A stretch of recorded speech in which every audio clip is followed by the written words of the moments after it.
Hi, welcome to YOYO TV.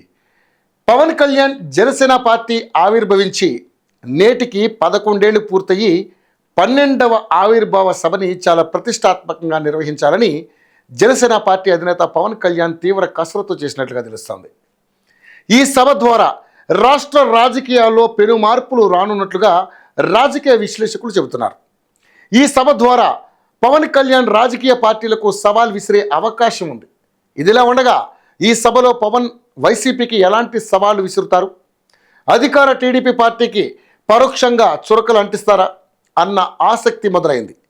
Janasena TDP మధ్య ఏర్పడిన అనుబంధం గురించి చర్చిస్తాడా, లేదా టీడీపీ పార్టీ పేరు ప్రస్తావించకుండా జనసేన పార్టీని రాజకీయంగా వాడుకుని నేడు చిన్నచూపు చూస్తున్నారని సభలో అంతర్గతంగా దాగి ఉన్న వడబాగ్నిని బాహాటంగా బహిర్గతం చేస్తాడా అన్న చర్చ ఏపీ రాజకీయ వర్గాల్లో మొదలైంది.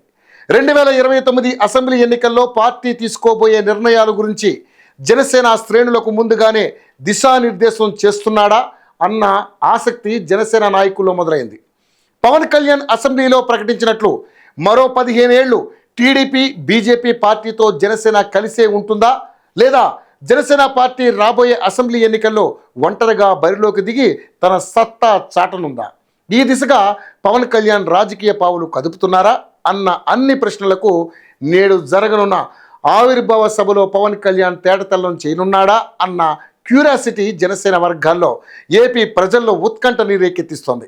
అయితే ఈ సభ ద్వారా కాపు సామాజిక వర్గానికి రాజకీయ పిలుపు ఇస్తూ వారిలో చైతన్యం కలిగేలా ఏమైనా నూతన అంశాలని తెరపైకి జనసేనాని తేనున్నాడా అన్న అనుమానం కలగక మానదు. లేదంటే పవన్ తన రాజకీయ తెలివితేటల్ని ఉపయోగించి రాష్ట్ర శ్రేయస్సు కోసం జనసేన పార్టీ ఎవరితోనైనా చేతులు కలుపుతుంది అన్న సంకేతాలు ఇస్తూ టీడీపీ పార్టీకి జలక్ ఇవ్వనుందా అన్న అభిప్రాయాలు వ్యక్తమవుతున్నాయి.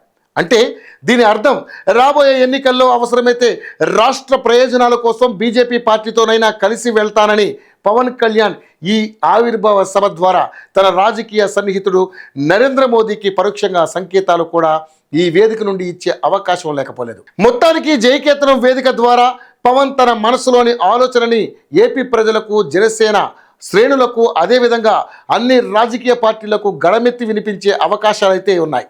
ముఖ్యంగా జనసేన పార్టీ స్థాపించి నాటి నుండి నేటి వరకు ఎలాంటి కష్టాల్ని, ఆటుపోటుల్ని ఎదుర్కొంది, రాబోయే రోజుల్లో ఎలా అన్ని సమస్యల నుండి తట్టుకొని నిలబడాలో మార్గనిర్దేశం చేస్తూ పార్టీ శ్రేణులు చైతన్యాన్ని, కొన్నంత ఆత్మవిశ్వాసాన్ని ఈ ఆవిర్భావ సభ ద్వారా పవన్ కళ్యాణ్ కల్పించనున్నారు.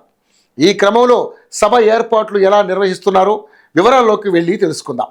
జనసేన పార్టీ 12వ ఆవిర్భావ దినోత్సవ సభ ఏర్పాట్లు పూర్తి చేశారు.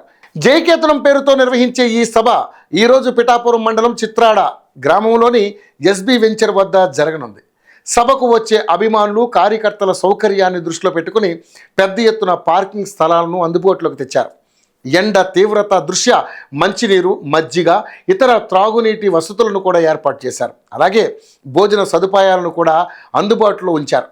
సభలో పాల్గొనే ప్రజలు, పవన్ కళ్యాణ్ అభిమానులకు ఎలాంటి ఇబ్బందులు కలగకుండా ఉండేందుకు ఆరోగ్య శిబిరాలు ఏర్పాటు చేశారు. అత్యవసర సేవల కోసం 14 అంబులెన్సులు సిద్ధంగా ఉంచారు. భద్రతా చర్యల్లో భాగంగా 1600 మంది పోలీసులతో కట్టుదిట్టమైన బందోబస్తు ఏర్పాటు చేశారు. సభా ప్రాంగణం నలువైపులా 75 సీసీ కెమెరాలను ఏర్పాటు చేసి ఏవైనా అవాంఛనీయ సంఘటనలు చోటు చేసుకోకుండా నిరంతరం నిఘా ఉంచుతున్నారు. అదనంగా రోడ్డు ఇరువైపులా మరియు సభా ప్రాంగణంలో భారీ ఎల్ఈడి స్క్రీన్లు ఏర్పాటు చేసి సభను ప్రత్యక్ష ప్రచారం చేసి ఏర్పాట్లు చేశారు. సాయంత్రం జనసేన అధ్యక్షుడు, ఆంధ్రప్రదేశ్ డిప్యూటీ సీఎం పవన్ కళ్యాణ్ సభా ప్రాంగణానికి చేరుకుని ప్రసంగించనున్నారు. భారీ సంఖ్యలో జనసేన పార్టీ శ్రేణులు, అభిమానులు సభకు తరలి వచ్చే అవకాశం ఉంది.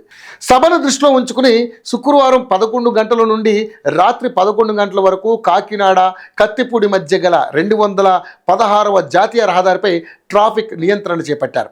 సభకు హాజరయ్యే వారికి మంచినీరు, మజ్జిగ లాంటివి అందించేందుకు భారీ సంఖ్యలో వాలంటీర్లను నియమించారు.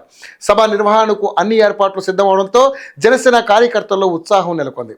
ఈ సభలో పవన్ కళ్యాణ్ ఏం మాట్లాడతారు, రాష్ట్ర రాజకీయాలపై ఆయన ఎలాంటి అభిప్రాయాన్ని వ్యక్తం చేస్తారు అనే ఆసక్తిని అన్ని రాజకీయ పార్టీలో నెలకొంది. ఇక ప్రభుత్వం తీసుకుంటున్న నిర్ణయాలపై పవన్ కళ్యాణ్ స్పందించనున్నారా?